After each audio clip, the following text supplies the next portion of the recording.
Well, having basically running multiple companies that rely on goods made overseas, I wanted to see what options there were. We actually got our container in on Friday of last week, and then on Monday, the tariffs went from 145% to 30%. So I'm trying to see if there's any way, any legal means to try to get that money back. Any Yeah. ideas? Anybody trying to get any of their money back? I'm sure Eric Manya, has I some have. perspective on that.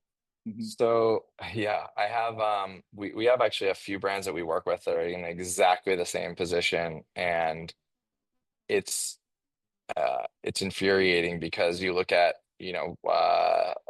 like I mentioned this the other day, it's Apple was able to negotiate an exemption for themselves, and they have, they have connections high up politically. And then we heard 2 or 3 weeks ago already that Walmart and Target were telling their sub suppliers, oh, resume manufacturing, everything's going to be okay. So they were obviously tipped off in terms of like what was going on. The really upsetting part of this for me is that who got the most hurt by this and kind of who got left holding the bag was businesses like us, and kind of your typical Shark Tank, Kickstarter, kind of small to medium sized consumer good business that relies on China. None of us had any advance warning, couldn't plan. And so exactly like you just said, Manya, we had yeah, brands that just had a container land last week spent over 100,000 in tariffs, and then they're like, wait, now, so if we had just put that in, in a bonded warehouse for a week, we could have saved 100,000. Or if we had just like not picked up the container out of the container yard, um, and so far what we're hearing is that there is no plan for refunds or recourse. I Yeah, and so this is something we're actively working on with a number of other brands, and I mean, I would yeah, think it's that pretty. there's should be some kind of you know, class action. I don't know, because it Mhm. just doesn't really seem fair that there's people that, especially like you said, the bigger companies that really can afford to, 100,000 to like some Mhm. other companies, it doesn't mean as much as it does to, Yeah. companies like us. So, No. Yeah. No. but I had anyway, I had brands we work with. I mean, even if even if you're a $10 million brand, it's not like you have an extra 100,000 just sitting around. You're like, oh, no big deal. We have $10 million brands we work with that now had to, lay off an employee or because of tariff costs, or hey, they were going, they had a plan to do something with that money, and now that whatever that something was, whether it was a trade show or new product development or you know marketing initiative, is now gone because they sent a check to the federal government. I mean, I think that, we had decided that we were going to take our chances, and so we did. I Hmm. mean, the good news is we do have our product now, and we have an opportunity to sell that product to Hmm. basically make the money back. I just wasn't sure if there was any like groups trying to do anything or not. If not, I mean, again, as entrepreneurs, every day you come to work and there's Yeah. something that you need to address. And that's kind of how I looked at this. And if there isn't a way, then, we just move on and try to do something Well, different. But it just yeah. seems, but, Right yeah. now, right from what I'm hearing, right now the answer is nothing. But the amount of conversations I'm having, Manya, that are exactly this of, hey, what the heck? We just paid this massive bill a week ago, and now the rules change. I wouldn't be surprised if, like you mentioned, class action, something like that. There will be something because I think it's too much pain that's been created for small businesses that can't afford to weather that kind of pain. So I wouldn't be surprised. All right, so we'll keep an eye out. In the meanwhile, we just keep plugging. Yeah. Can I chip in from Hong Kong? Would you mind? No, of course. Yeah, it's very, sorry for what you're all going through. I mean, I'm a lawyer in Hong Kong and I work with businesses of all sizes, and I'm not a US lawyer, but I deal a lot with US lawyers because they're consulting me on some of the Asia side of the tariff equation.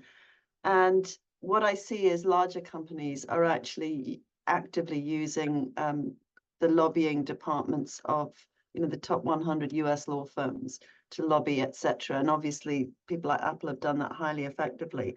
It would strike me that what we would call in Asia SMEs, the sort of businesses which are part of this group, as I understand, would perhaps be well served to have some forum or together to look at engaging a lobbying firm to actually lobby on your behalf, because I don't think that these tariffs were actually directed at seriously harming entrepreneurial business in the US. I mean, their longer term goal is absolutely the opposite. So it would seem to me that the only hope, I mean, possibly a class action, but also a very serious lobbying effort, which would probably have to be done as a group for some kind of rebate of these sort of strange tariffs that are on one day and off the next. And that's not disparaging the overall aim of any of this. It's merely saying that it's been very random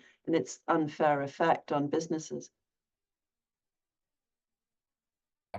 Julia, I agree with you 100%. And I think that's some of what I'm hearing percolate now in the industry is people saying exactly what you were just saying is, hey, we need to get together, and whether it's one of these industry groups that already represents a lot of SMEs, or if it's some new organization, but kind of that's what I was saying to Manya as well. I wouldn't be I I deal wouldn't with be quite a lot surprised of if we see that. lawyers who work in this space, and they generally work with much larger companies, but I can certainly sound them out about what they think about this.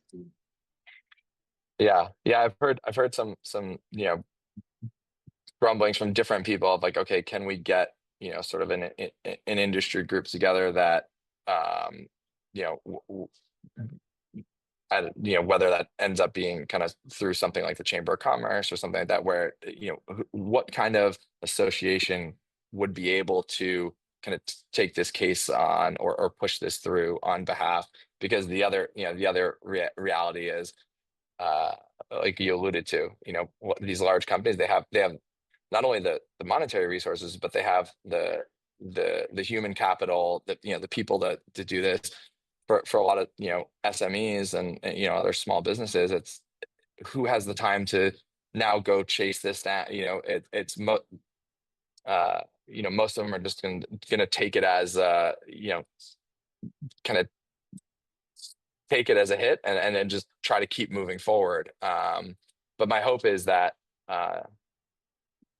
there will be some sort of organizing body that's able to represent us, and hopefully for these kind of things get some sort of rebate or resolution, because it just is exactly like you said, Julia.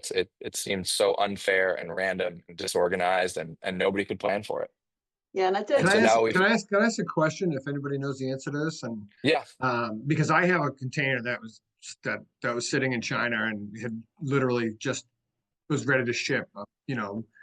I think the day before the tariff increase, and I just said, hey, put it on hold. I'm going to wait this out. I felt pretty confident it was only going to be a few weeks or months. Is the tariff applicable to? Is it only applicable to the people that actually put it on the water during the high tariffs? Like, so was it, I guess the question I'm asking is, was it a choice? I mean, if people's shipments were already en route when the tariffs went up, did that tariff apply, or is it only applying to the ones that hit the water after the increase?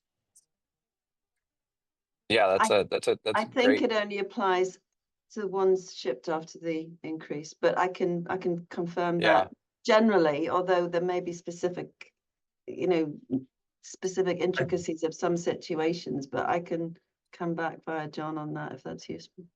That's where it's tough. So like I know Manya was saying how her shipment just arrived on Friday and the taxes dropped to 30% on Monday. I think they're probably, you know, the argument that they're going to make is the departure date.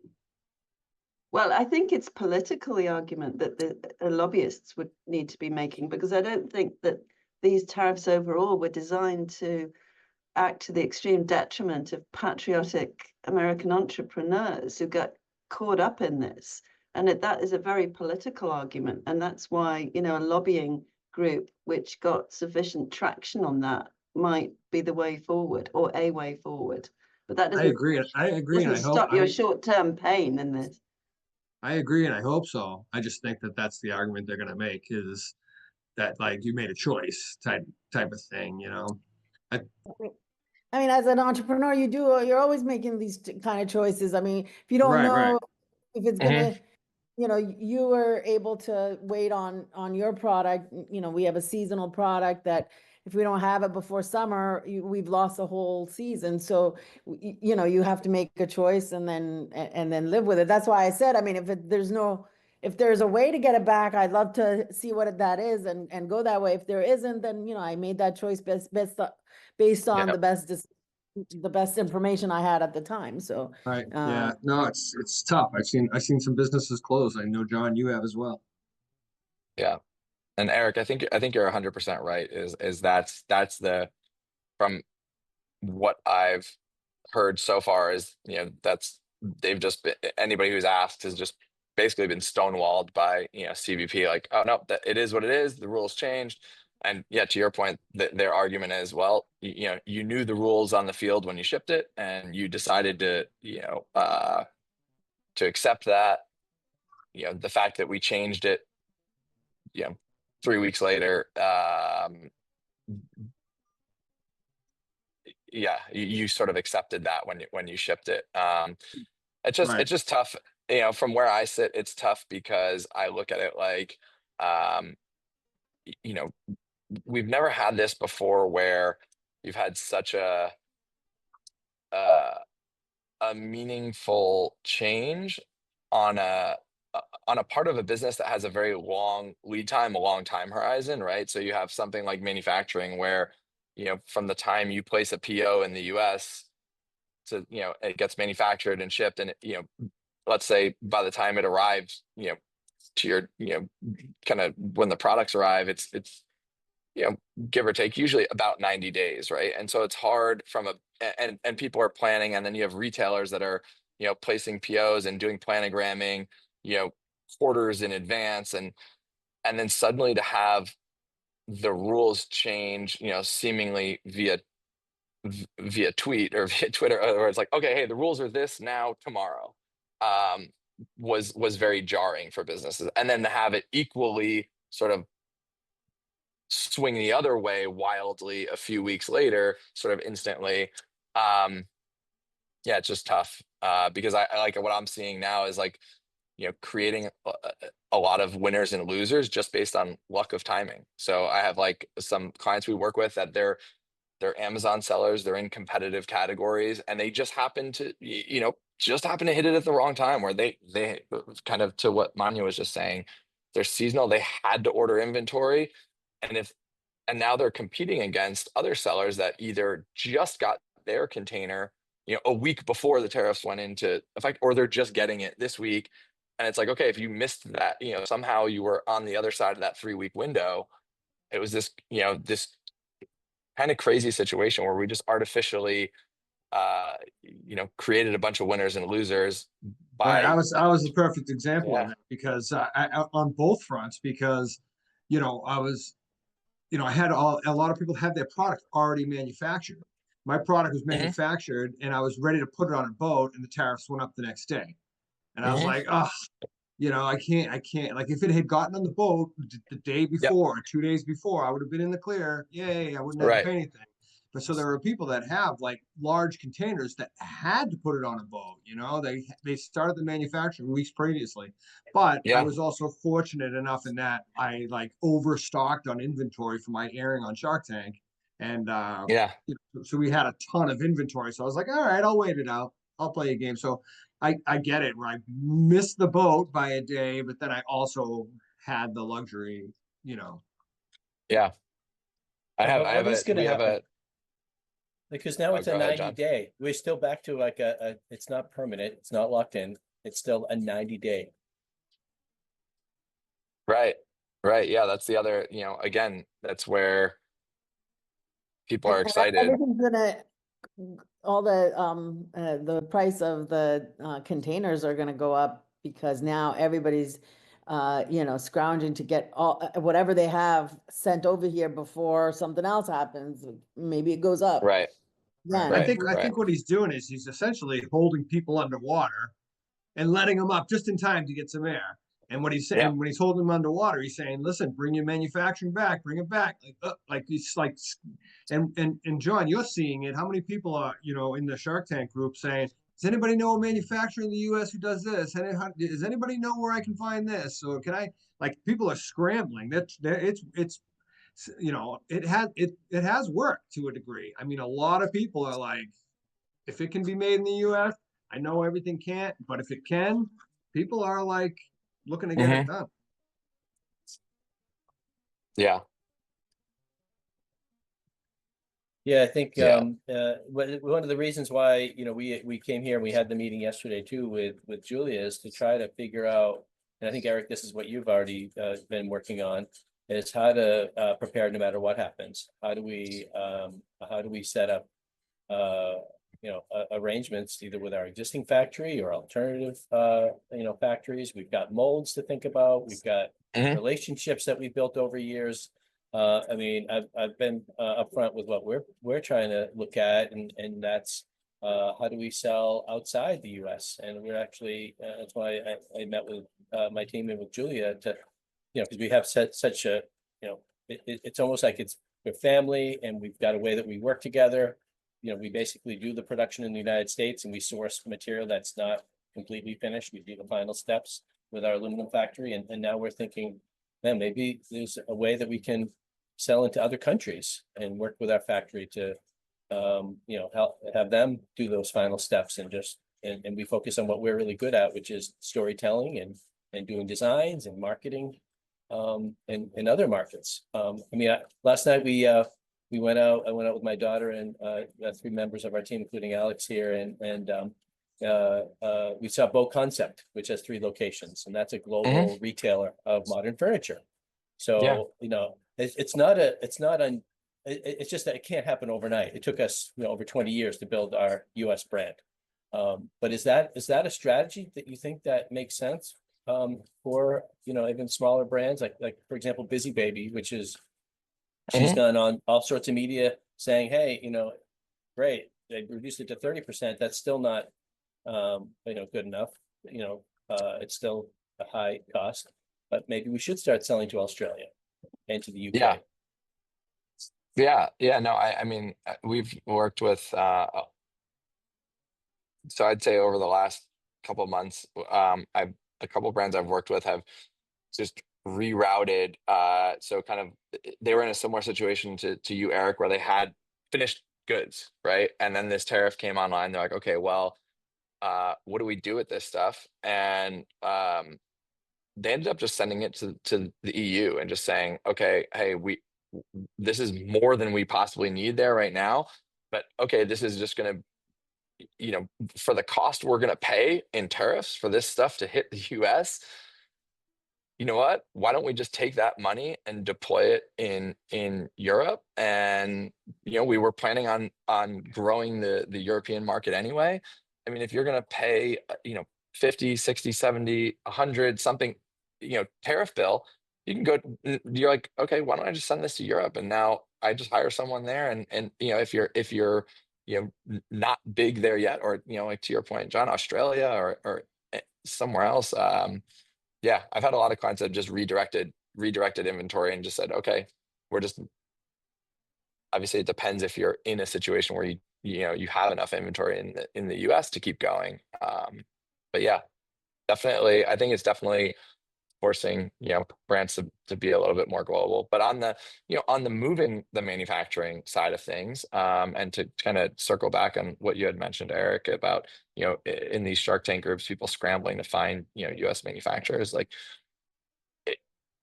yeah, I mean, I have so many thoughts on that, and for it depends on the product category, some easier than others.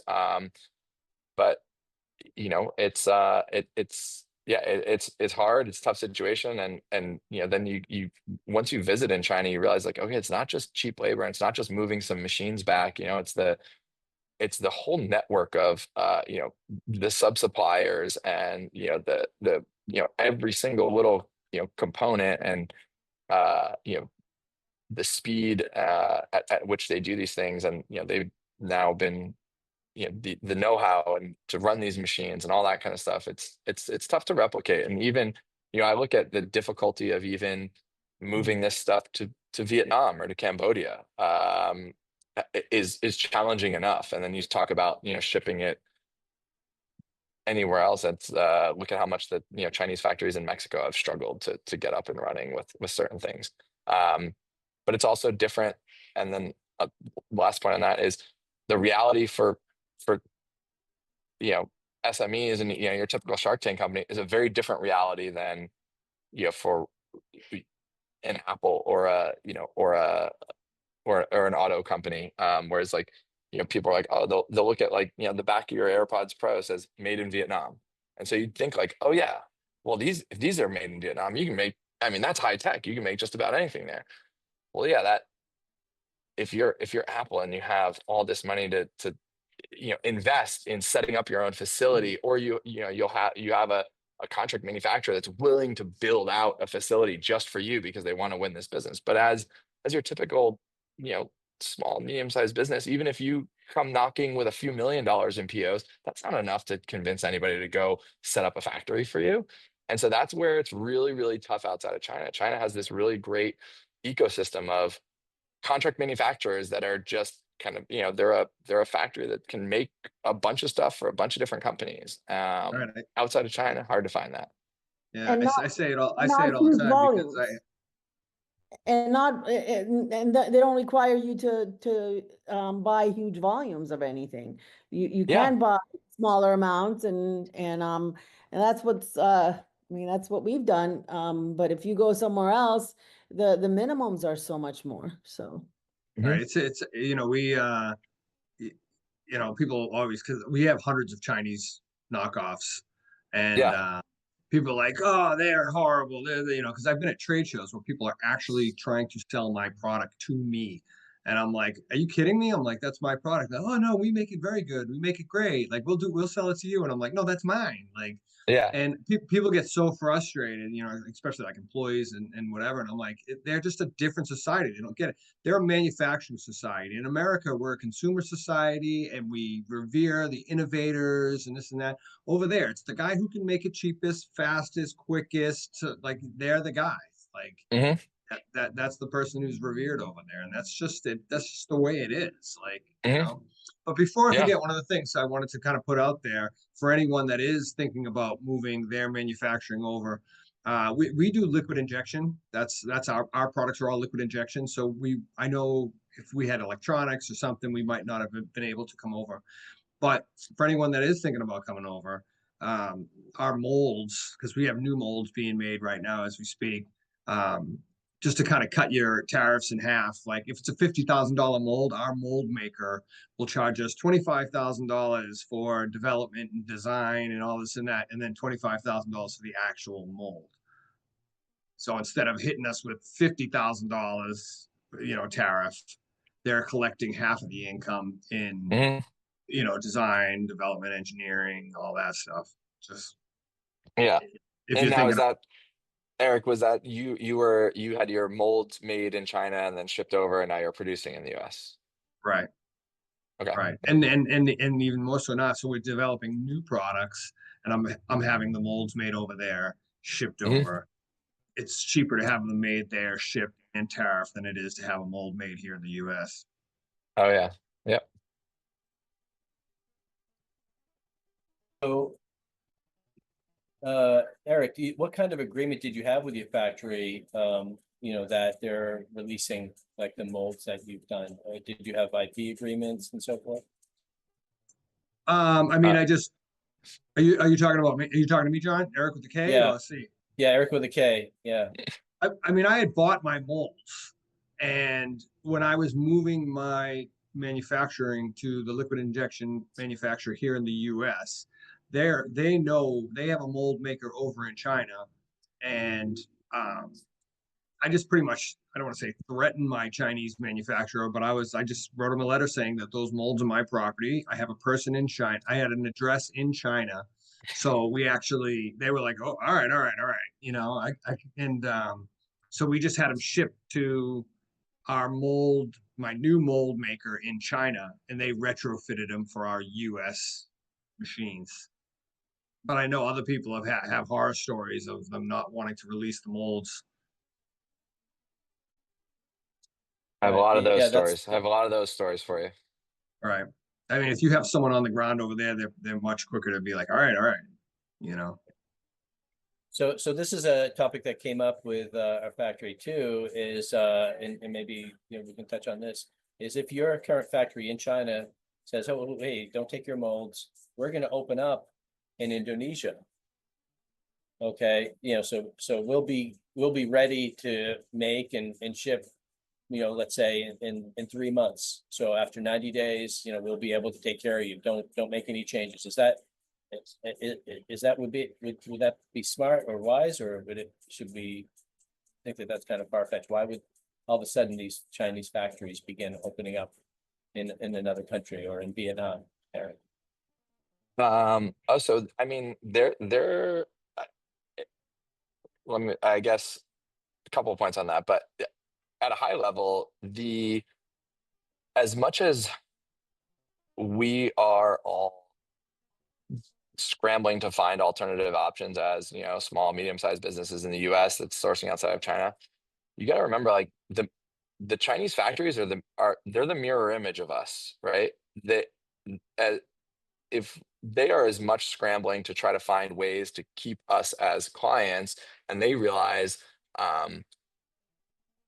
okay, would you know they realize that it's a benefit for them to have an option. So if you look at, this happened during Trump's first term quite a bit in Mexico and Vietnam, which was, yeah, Chinese investment into those areas to set up the factories. And now a lot, kind of this time, now there's a lot being set up in right now. Cambodia and Indonesia are quite popular. But you know, I see that as a really viable path forward, and because you sort of you maintain, kind of to Eric's point before, of it's you know it's not just the cheap labor in China. It's not just that they have the machines there already or the network. It, there's a certain manufacturing mentality. They're a you know they're a society of makers. They just have that in them. And now, if you can, and then also through sort of the Chinese banks, right? They have access to cheaper capital because they fund a lot of manufacturing there. So a lot of these factories are saying, well, okay, well, I could just sit here, keep running my factory, in Guangzhou, and taking your orders, John. But they see what's happening with the tariff picture also, and they say, well, it'd probably be smart of me to, take some of my profits, get some financing from a Chinese bank, go open a satellite facility in Vietnam or in Cambodia or in Indonesia. And that way, if something crazy happens, they have a way to shift your business down there. I think that's a really great option, because you maintain the continuity of working with the Chinese. Yeah, again, there's a reason all this stuff is there. They're good at it. You can maintain the relationship with your current factory, and then, yeah, they move your molds to a place like, let's say, Indonesia, where potentially the tariff situation is a little bit better. The labor cost is lower, because longer term, right? China has a problem too. Is that their labor cost is going up, their middle class is growing. So some of the stuff that's like the most labor intensive, the footwear, apparel, bags, that kind of stuff, already, look at any of the clothes you wear, flip it over, look at the tag. A lot of that stuff's already in Vietnam, Indonesia, Bangladesh, Cambodia. The next wave is the injection molding stuff, where it's just going to be, okay, let's start shipping that to somewhere else that has a little bit cheaper labor. But where I see what we did in the US, where we just sort of wholesale just sent all this stuff to China, and we said, okay, thanks guys, it's yours now.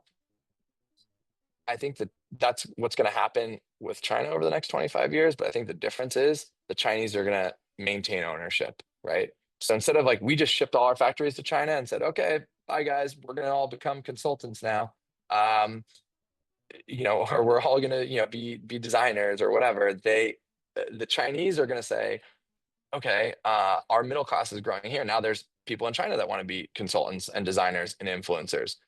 But those owners of those factories, they're just going to say, okay, I'm going to take my profits that I made in China. I'm going to open a facility in Indonesia. I'm going to keep all my managers. I'm going to keep my engineers. I'm going to keep training people. But we'll have a facility in China, and then we'll have a satellite facility in Indonesia. And over time, they'll probably shift more stuff there. So I guess to get back to the question you asked, yeah, I think if you have a factory that's already opening a satellite facility in Indonesia, that's amazing, because then you're like, okay, cool. I already have a history with them. I have a relationship. They're going to take care of me. I know how to deal with them. You have that continuity there, and they're going to do all the hard work of, setting up a factory is not easy. It's not, and this is when people talk about moving stuff back here to the US. I'm like, look at how much these factories struggle. I mean, talk to your factory, right, about setting up in Indonesia.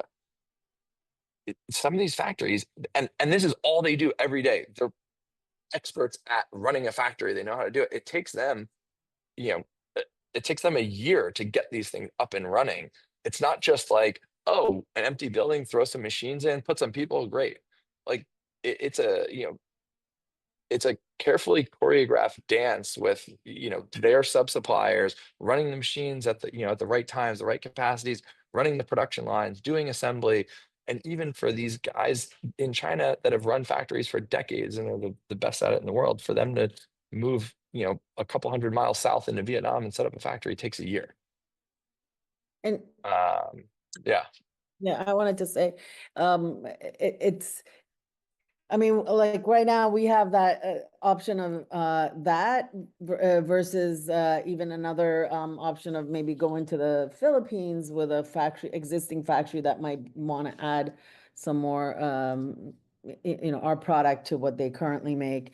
And I think the better option is having our Chinese partners to go and set it up, because then they do all of the stuff that Eric was talking about, because they've already done it with us, where we've come up with what the product should look like and how should it be made and all of that. They already know that. We don't have to go back and do that again with a new factory that doesn't have any experience with us. So yeah, I mean, it is good that they're looking at Indonesia. And I think a lot of the factories in China are going to continue to do that, because we still don't know what the end tariff and what the end result is going to be of all this trade war stuff. Oh yeah. And I talk to, businesses here all day on the US side about, okay, guys, this is 3 strikes, right? You had COVID, you had, Trump's first presidency, and now you have the second one. How many times, how many more wake-up calls do you need to say, let's diversify our supply chain? Yeah. But like I said, don't forget, right, the mirror image of that is these factories in China that are sitting there they have the same problem, right? They're looking at it like, oh my gosh, COVID, Trump 1, Trump 2, like there's a wake up call. We gotta diversify outside of China, right? And so it's happening both ways. And so that's where, I see, to me, the very logical future for, the world that we live in terms of consumer products, right? I'm not talking, we don't have, unless I missed it, there wasn't, any top executives from, Ford or GM on here, or, or anybody from NVIDIA. I didn't think they signed on today, but, they live in a different world, right? Like, and it's much different, right? And for the world we all live in, I see the logical future of this as, we're it just doesn't, the math doesn't math to bring it to the US. It just doesn't work. We don't have the supply chain. It's too expensive. There's a whole lot of reasons, but I do understand the sort of reason that people want to decouple from China, and just like, even at a consumer level, right? I would say take all the politics out of it. Ultimately, your product sits on a shelf or gets shipped to someone, and they open it and they see, I think, just like the consumer is a little bit tired of seeing made in China on everything. And so for that reason, I think that over time this stuff shifts, and maybe we're, right now we're probably 90% China, right? 5 years from now, maybe we're 60% China, and then it's 10%, Vietnam, Cambodia, Indonesia, kind of filling in the gaps, but through these Chinese-owned factories. I think is probably going to be the you know the transition with the least amount of friction. Right? I'd love if we could set up stuff in the US. The realistic, kind of realistic analytical part of my brain just says like it doesn't pencil out. Well, Can I even with chip our in?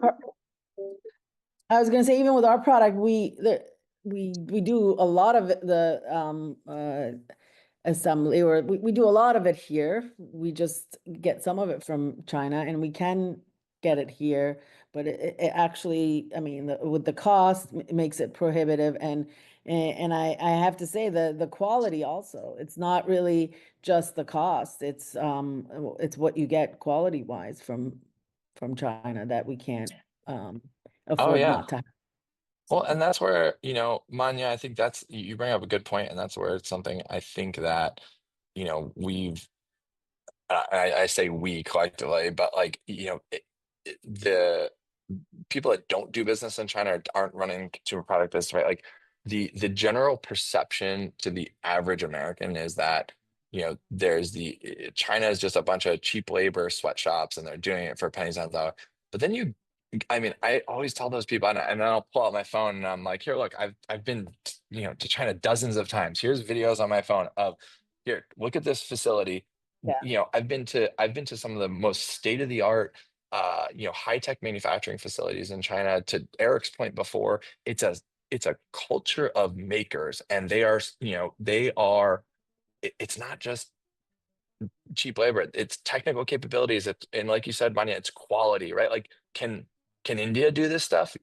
Yeah, sure, India can do a lot of this stuff. But if you want if you want 50% of the container to be kind of not meet your quality control specs,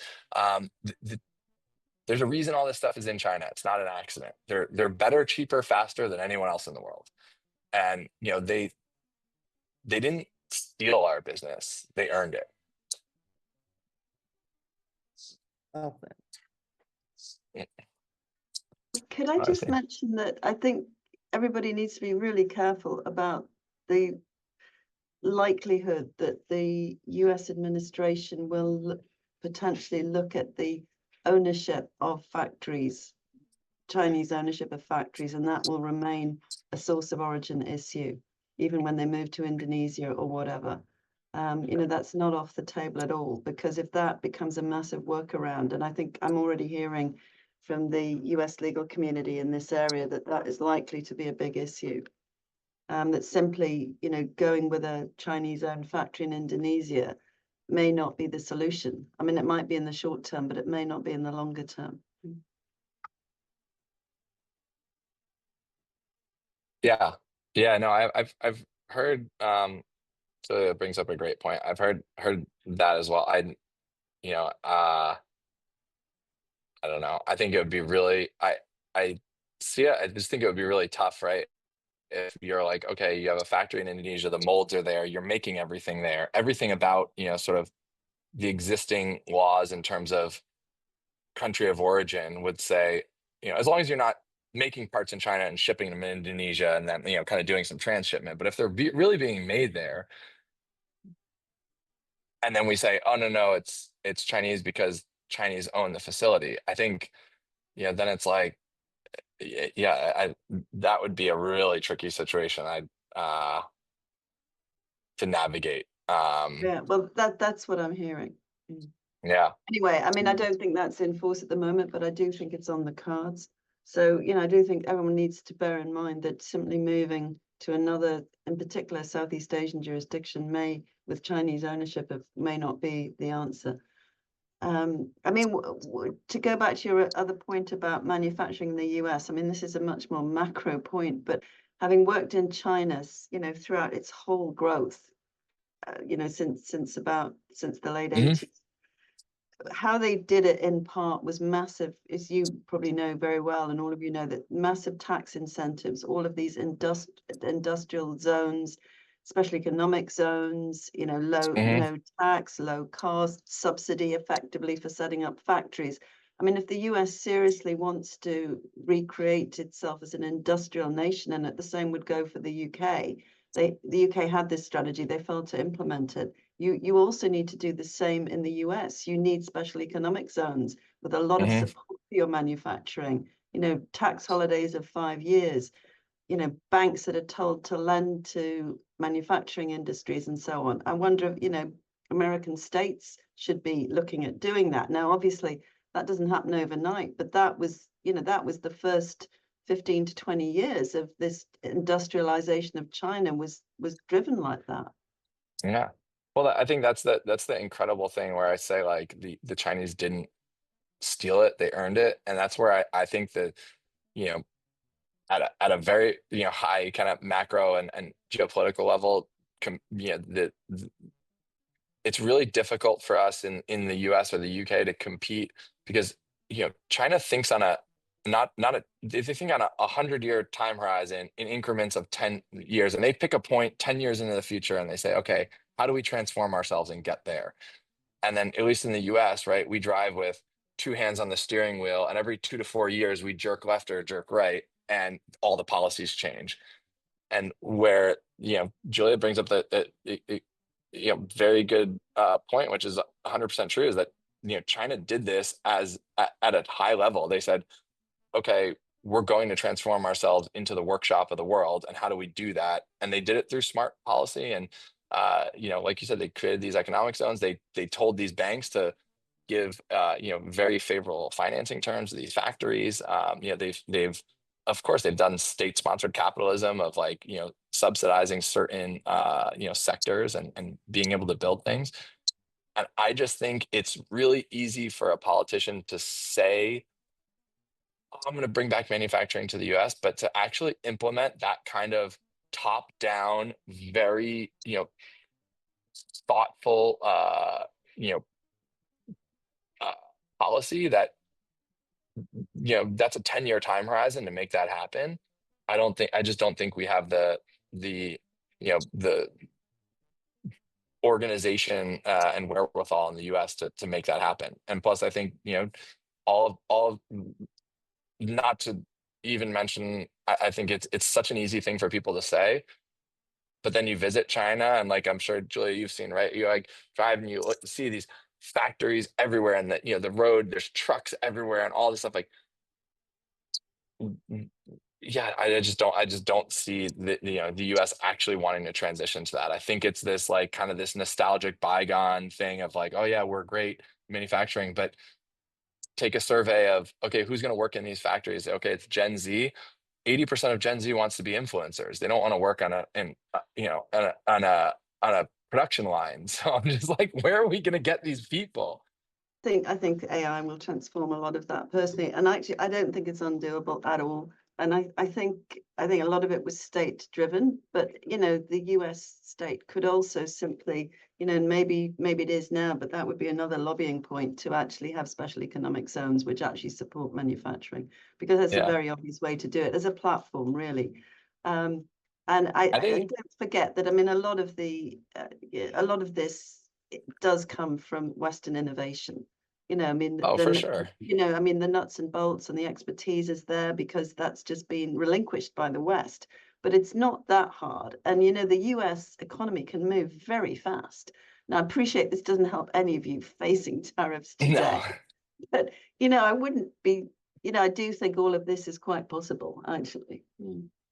I know, I agree, and that's like it's interesting, and I want to like caveat that by saying like I kind of like I agree and I disagree at the same time, which is like, and again, I'm just using these examples just sitting next to me, right? You're like, okay, full making these AirPods Pro, right?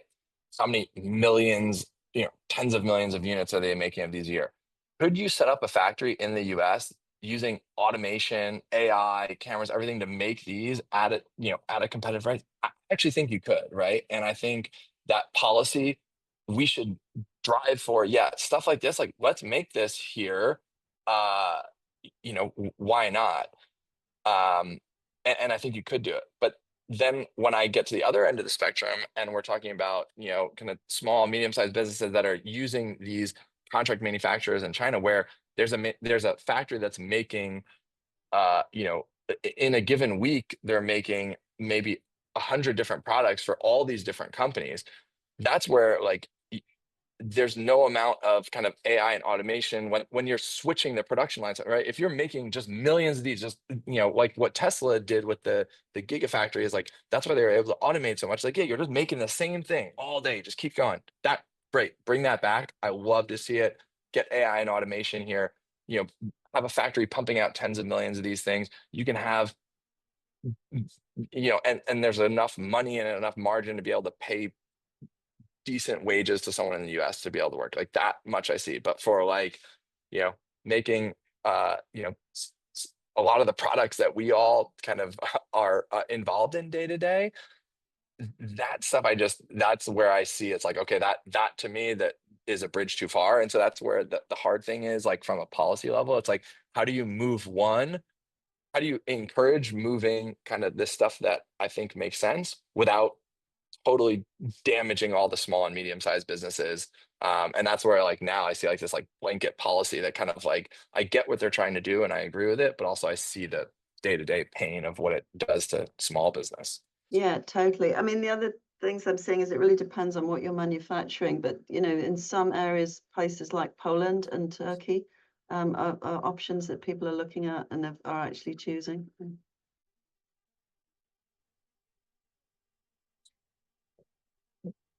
Yeah, I really appreciate you guys. I wanted to make sure we address this idea specifically because I've talked to a number of people that are looking at partnering in different ways with their Chinese factories, and one of them, and this is what we talked about yesterday too, Julia. So I want to put that out there as a strategy, which is having your factory that has just shipped to you, and then you handle the distribution.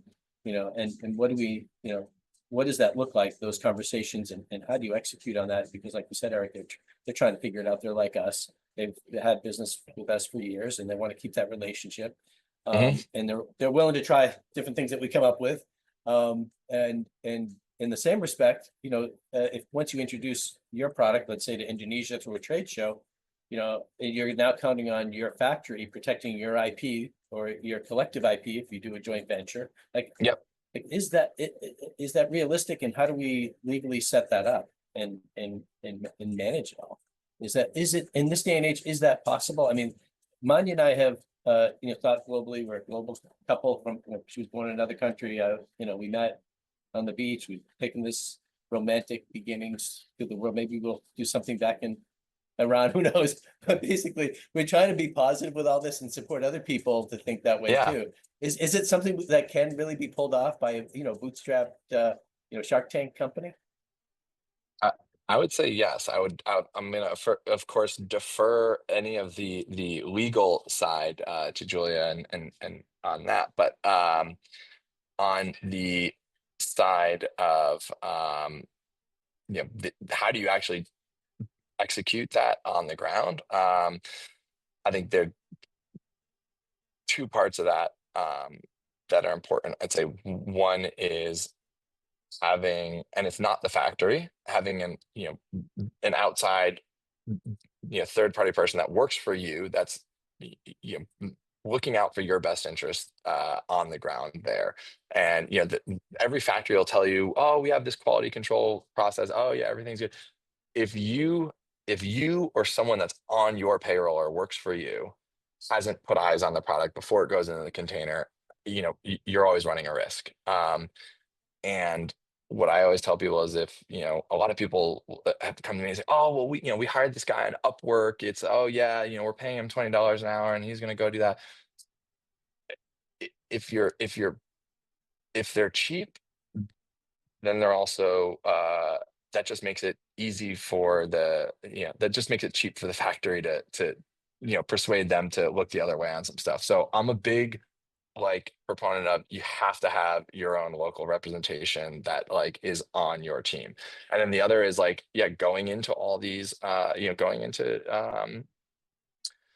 different global markets. I have a number of clients that do it, and they do it through a bonded warehouse in China. So they send everything to the bonded warehouse, and then it gets distributed from there. And the other part of that is, again, it's where the reason we do it like that is that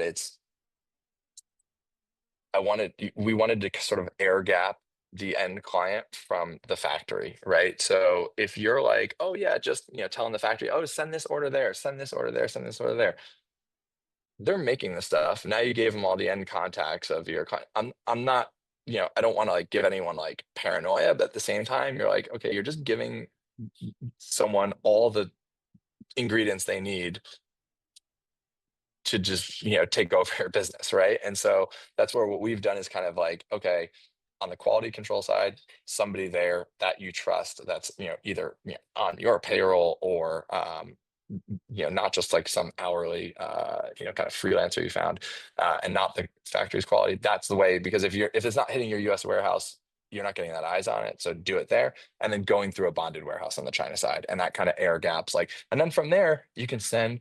We have clients that, they'll send a ton of stuff to the bonded warehouse, and then they're distributing from there to Japan, to Australia, to the EU, without any problems.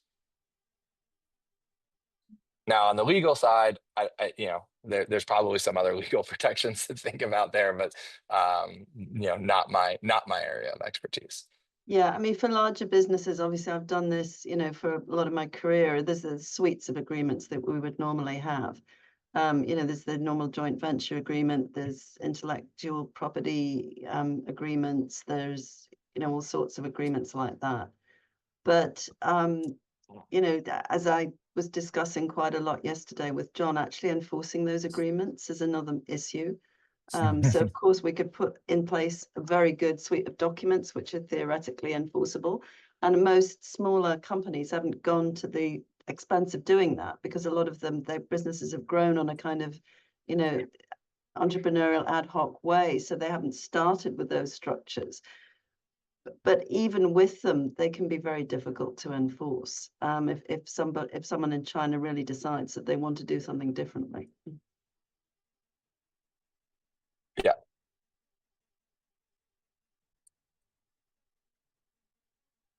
Yeah, so that there's some good points there. I mean, a lot of it comes down to what's a lot more due diligence, a lot more having resources. I mean, Eric, you've got a team, and I know you provide that for your clients, right?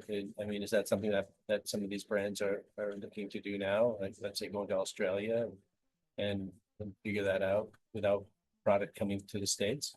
Is that happening in real time now? Yeah. I mean, yeah, it's I mean, I'd say, been happening. Yeah, definitely. Yeah, and so yeah, that's one of the things that that we talked about, and in real time too. We even used WeChat and messaged the owner of the factory in China and said, would you be open to a joint venture? and then he basically said, we'll do whatever you want to do. And that can be scary too, because they think they're so agreeable.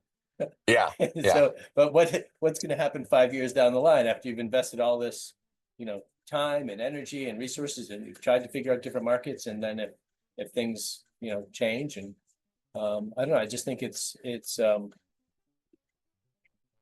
we've been fortunate that things have worked out this long, that we've been in business with our shelving business this long, that, we've got a licensing deal, making floats, with Margaritaville. I'm here, we were at the rooftop pool, like right behind me, testing out, these products. And there was a woman from Korea that said, oh my God, surfing is big now in Korea. I'm an influencer, and it's a mom with her son. Why don't you give me a board? I'll take it there. I'll post a video for you. And it's like, oh wow, Monty, now we can go to Korea and sell there. It all sounds a little far-fetched and crazy, but I think there's got to be some semblance of opportunities. If we figured it out in the United States, and we've been doing it for a while, that's not easy either, Absolutely. right? And No, the people no. are kind of nice over here in Asia.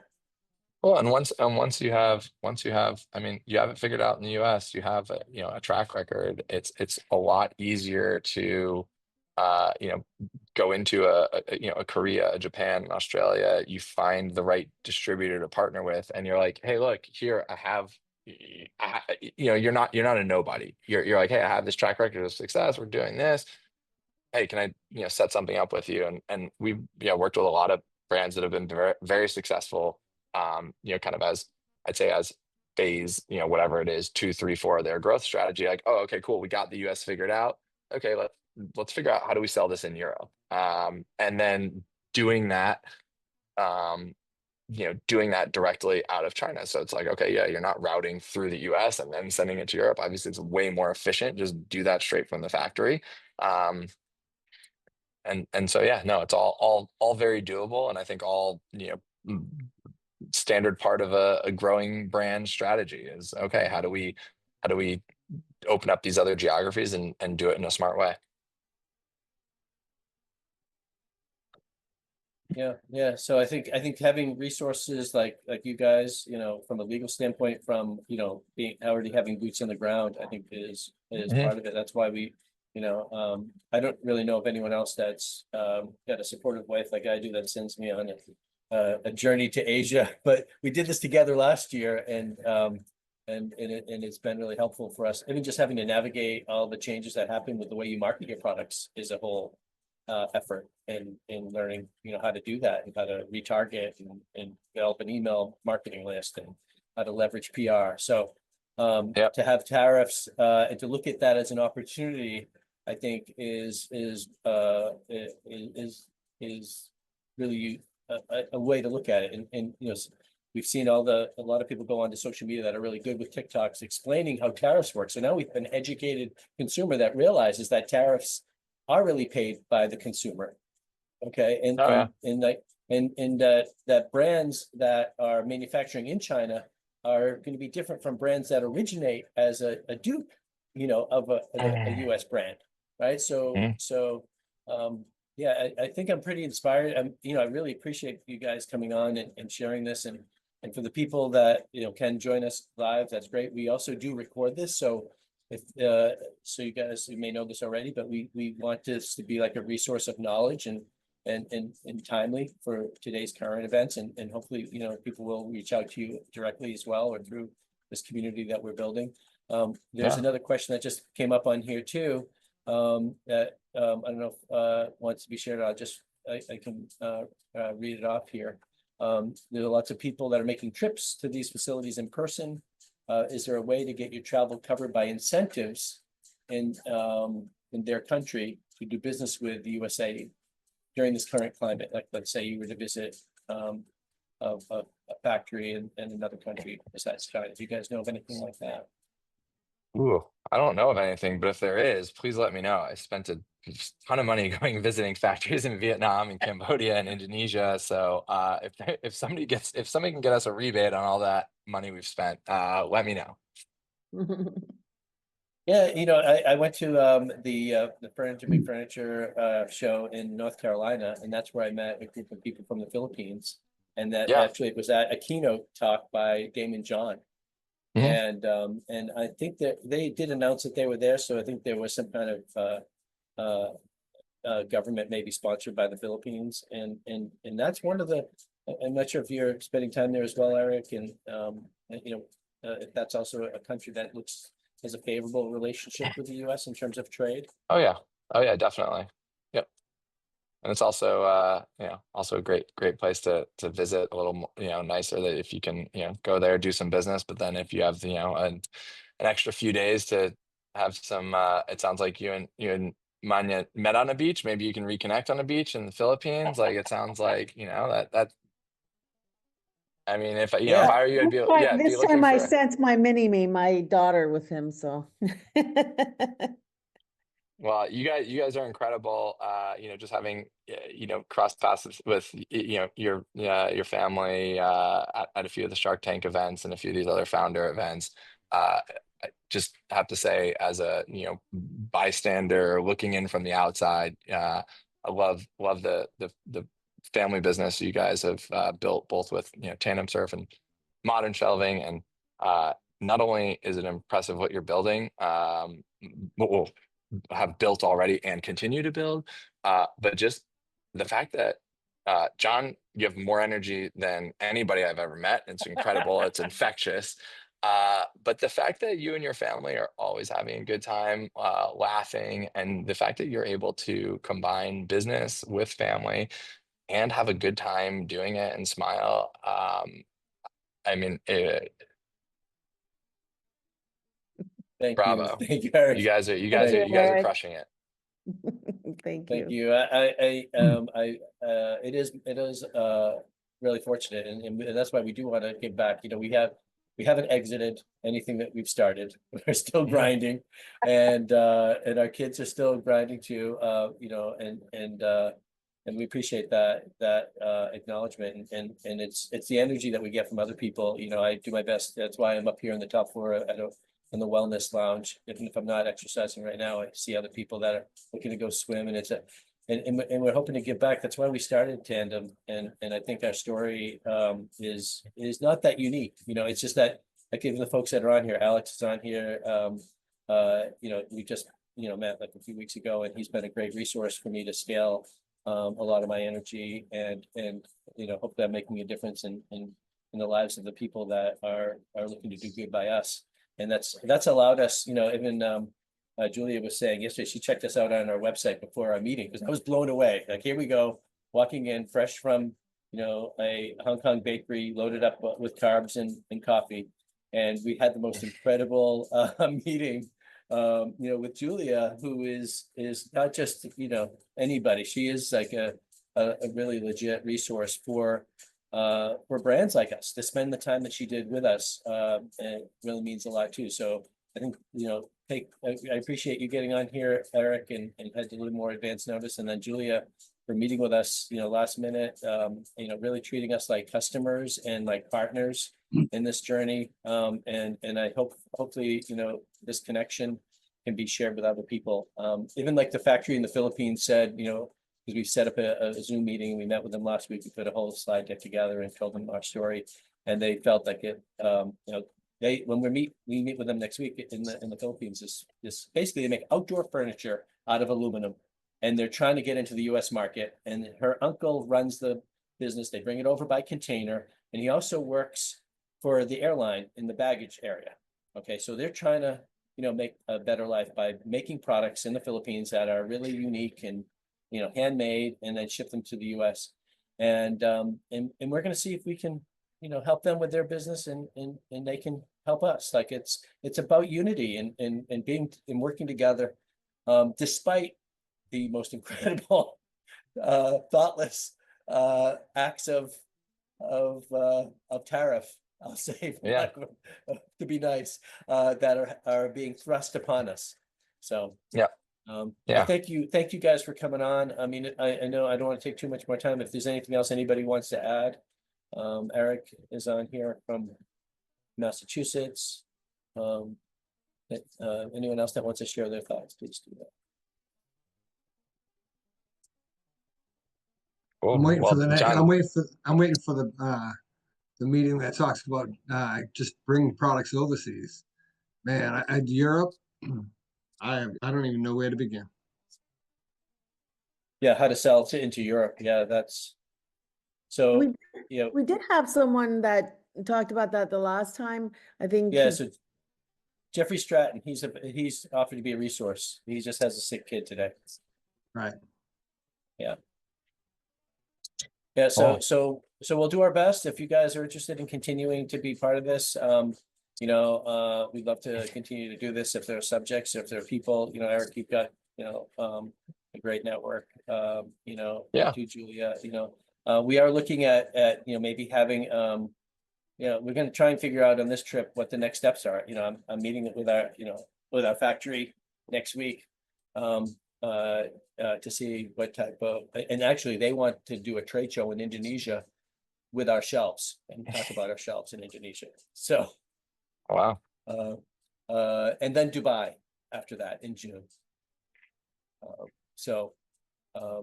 Mandy and I have to figure out, and they're all about like saying that they want to, do this together and focus on the marketing. We have the Shelvinator now as our design tool. So Yeah. we'll see what's possible. But I'm very interested in seeing what other ideas people have and what's working. I think it's really helpful. We had the founder of Zero Shoes on a couple weeks ago, and he has successfully gotten into Europe, really with his personal brand. He is a long distance runner and he wears these very minimal shoes, and he's run his way all through Europe. And Jeffrey is actually a customer of his, and now Jeffrey and the founder of Zero Shoes are planning to meet up in Europe and run through the mountains together. So who knows what we can do. Well, All right, sounds good. If there's nothing else, Well, then we'll wrap up here. Any last words? thanks for having Eric? me. No, thanks for having me, John. I appreciate it, and I think it's great what you're doing. Happy to be involved, and if I can ever be any help for you guys, a resource for anyone else, you guys know where to find me, and yeah, we'll otherwise we'll all just keep grinding away and make it through these crazy times. If people do want to reach out to you, Eric, what's the best way to reach you? They can just gogetmade.com, GOGETMADE.com, and then we whatever you need, we'll go get it, or we'll go get it made. Yeah, thanks again for having me, John. Appreciate it. My pleasure. Yeah. And Julia, thank Also, you I'm for just gonna- joining as well. I'm going to do a shameless plug as well. As I have another company that helps B2B companies grow. We design and build trade show exhibits. That's what I've actually done for the last 20 years. So volume11.com if you're looking for it. Excellent. So Okay. would it be helpful if we set up like a little group on LinkedIn as well for the Global Founder Forum? Oh yeah, definitely. That's Go good. for it. All right, we'll do that. So And maybe a and- Slack channel. Okay, a Slack channel would be good. Okay. I have some templates, John, if you ever want to chat about that from other organizations that I'm in. So Yeah, Oh, yeah, cool. that'd be great. Yeah. Who is this speaking up? Let me see. Zachary. Oh, Zachary. Hey, Zachary. Thanks for joining from San Diego, right? Yes. Yeah, I appreciate you joining. Yeah, let's talk about that. And Julia, in terms of reaching you, is LinkedIn a good way? LinkedIn's great. My website's charltonslaw.com. Yeah. Excellent. Okay, thanks, everybody. Look forward to the next one in a couple weeks. Cool. Thank Thanks, you. John. Lovely to Take meet it easy. Have everyone. a good trip in Hey, Hong Kong. thanks, John. All right, thanks, everyone. everybody. Thank you, everybody. Bye bye.